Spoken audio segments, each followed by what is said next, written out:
My name is Michael Anthony Jones, and you're watching Baltimore Basics.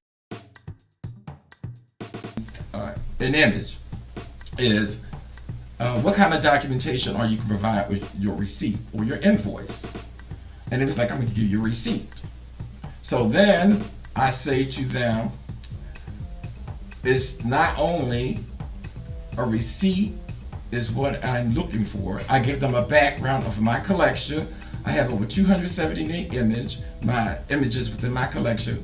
My collection is insured, appraised, documented, and I'm able to track the artist's value in their work. And so these are the things that I try to encourage emerging artists and established artists. I ask them, how are you documenting their art? Most young artists or even established artists say that I take pictures. That's fine. And then they say, well, I will record stuff. Well, what if your recording is damaged? Then what are you going to do? So I encourage them to document it somehow. Most people are familiar with Excel spreadsheet. You can begin by whatever you create, write the name of it because that's important for insurance purposes. Write the year that you created, which is important for insurance purposes. The date that it was created for insurance purposes, and if it has a title. Those are important tools that you will need to begin the journey of documenting your art, and especially who you sold it to. You're creating a portfolio of yourself. And I'm not just saying this for emerging artists, this is for artists in general.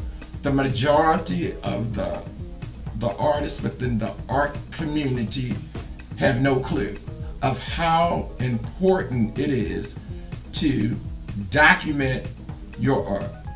So I start with whomever I am having a conversation with, because as a collector, I like to have some kind of insight in the individual who I'm buying the artwork from. So the individual that is prepared, whether it's an emerging artist or an established artist, they would reference me to a document or something, because nowadays everything is electronic. I would expect them to maybe email me something or ask me their email address. Or most of them, the majority, like almost 100%, I don't have anything. So then a part of me as a collector is to provide education with the artists, art students, collectors, gallery owners, you name it. I've had conversations with them. The importance of documenting your creativity, because it's priceless. And so what value do you have in your price of the art or your creativity? You may say, well, it feels priceless. And that's true. So what if that priceless is destroyed, lost, or damaged? Then do you have any insurance to cover it? Most likely not. Do you want to be compensated for what your creativity has created and you've lost? Yes. How are you going to do that? You don't have no documentation. The insurance companies are not going to pay you for what your thoughts are. They're going to pay you based on your documentation that you have, which will require not only a picture, because most people have engaged and say they have a picture. And I was like, okay, that's fine. However, you're going to need the size of the image along with a few other things with that image that you created for a potential sale. And then you don't know what person or that you'll be selling your art to. You'll be selling art to a variety of people. And for me, I buy from all aspects. And I've learned that art has the power to heal. And for me, I've realized that during my journey, this didn't happen overnight. It happened with a process that I went through where I created an organization, organization that was for profit in the beginning, where I was trying to bring everybody together based on my background and collecting art and having a conversation. So I created Art Chit Chat and Chew.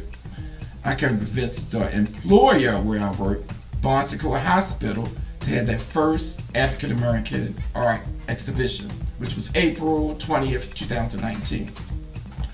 That went over so well that I received a note from the Vice President of Nursing thanking me for introducing it to the community. And I took that vision with the Art, Health, and Healing and the Art Chit Chat and Chew and combined them together, and I decided that I can introduce art into the healthcare industry because I was very concerned with the welfare of others. I'm a registered nurse and I've been a nurse for 30 years. So it's just natural that I'm willing to help people. And I found through my research that art definitely has the power to heal. And I didn't realize that for myself until I had a kidney transplant about 2.5 years ago. And I was home recovering from the kidney transplant. And oh God, if you ever came to my home, most people say it looked like a museum in my home. And during the time I was recovering, I would wake up and I was seeing all this beautiful art on the wall. And it was from people who looked like me, African Americans. And I could identify with the African American culture because I would see images of professionals, children, and for some reason I have a lot of children in my collection. Images of different children in different perspectives, interacting with family members. I had images of African Americans sit around having dinner. All these kind of things inspired me and welcomed me, and I was like, oh, this is really a good feeling. But I didn't identify it as a healing process until I created the Art, Health, and Heal. And then also with that, I found within myself and how it affected me that art definitely has the power to heal. The art is in the community first and foremost because I use the community as my muse.